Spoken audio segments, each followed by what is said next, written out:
Hi, boys and girls. It's Miss Jackie from the Lawrence branch of the Mercer County Library, and I'm going to share another Anansi story with you today. Anansi the spider, he's a trickster. Anansi and the talking melon. Sounds interesting. Retold by Kimmel.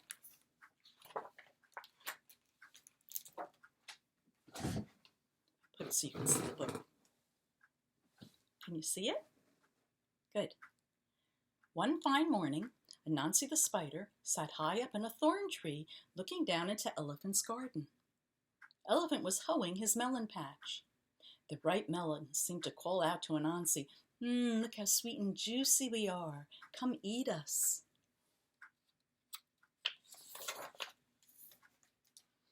Anansi loved to eat melons, but he's much too lazy to grow them himself.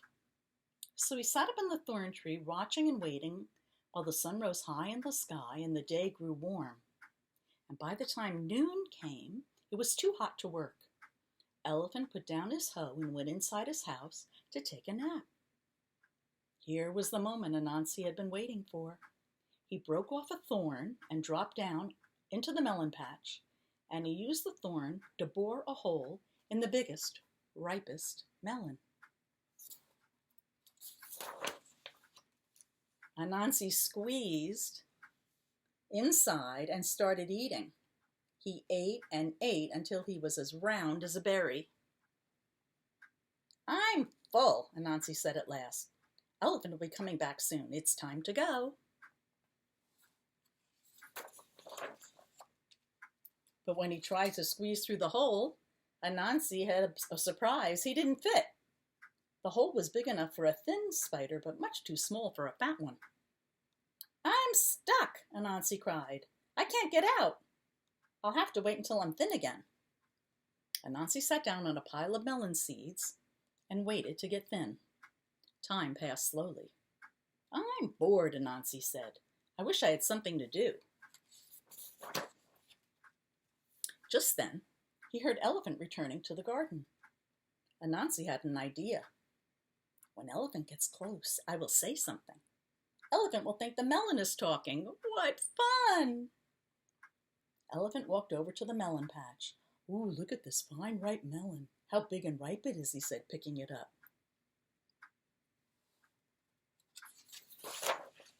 Ouch! Cried Anansi. Elephant jumped. Who said that? I did, the melon, Anansi said. I didn't know melons could talk, said Elephant. Of course we do. We talk all the time. The trouble is you never listen. I can't believe my ears, Elephant exclaimed. A talking melon? Who could believe it?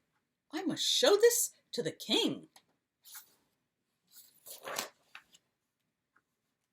Elephant ran down the road carrying the melon with Anansi inside. Along the way, he ran into Hippo. Where are you going with that melon? Hippo asked. I'm taking it to the king, Elephant told him. What for? The king has hundreds of melons. He doesn't have one like this, Elephant said. This is a talking melon. Hippo didn't believe Elephant. A talking melon? What an idea. That's as ridiculous as... A skinny hippo, the melon said. Hippo got so angry his face turned red. Who said that? Did you say that, Elephant? Wasn't me. It was the melon, Elephant said. I told you it talks. Do you believe me now? I do, Hippo exclaimed. I want to go with you. I want to hear what the king says when you show him this talking melon. Come along then, said Elephant. So Elephant and Hippo went down the road together carrying the melon. By and by, they ran into Warthog. Where are you taking that melon? Warthog asked them. We're taking it to the king, Elephant and Hippo told him. What for? The king has hundreds of melons, Warthog said.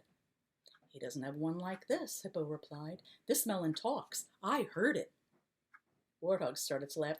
Talking melon? Well, that's as ridiculous as... A handsome warthog, said the melon. Warthog got so angry he shook all over. Who said that? Did you say that, Elephant? Did you say that, Hippo? Of course not, Hippo and Elephant told him. The melon talks. Do you believe us now? I do, cried Warthog. Let me go with you. I want to see what the king does when you show him this talking melon. So Warthog, Elephant, and Hippo went down the road together, carrying the melon. Along the way, they met Ostrich, Rhino, and Turtle. They didn't believe the melon could talk either until they heard it for themselves, and then they wanted to come along too. The animals came before the king.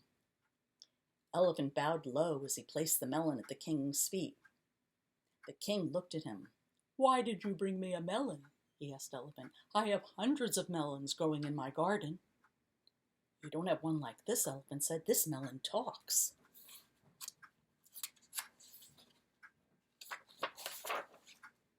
"A talking melon? I don't believe it. Say something, melon." And the king prodded the melon with his foot. The melon said nothing. "Melon," the king said in a slightly louder voice, "there's no reason to be shy. Say whatever you like. I only want to hear you." The melon still said nothing. The king grew impatient. "Melon, if you can talk, I want you to say something. I command you to speak." The melon did not make a sound. The king gave up. "Oh, this is a stupid melon," he said. Just then the melon spoke. "Stupid, am I?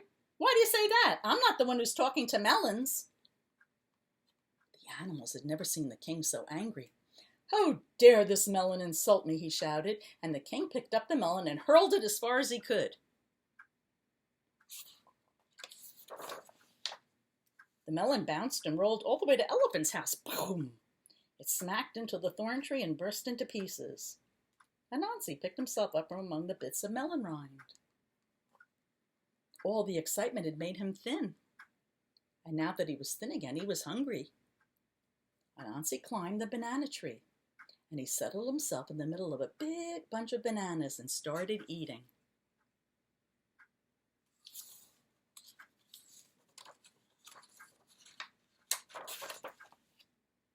Elephant returned. He went straight to the melon patch. "You melons got me in trouble with the king," Elephant said. "From now on, you can talk all you like. I'm not going to listen to a word you say." "Good for you, Elephant," Anansi called from the bananas. "We bananas should have warned you. Talking to melons are nothing but trouble." Talking bananas? Poor Elephant. He just heard bananas talking. That Anansi is such a trickster, and he loves to get people in trouble. I hope you enjoyed that story. See you again soon.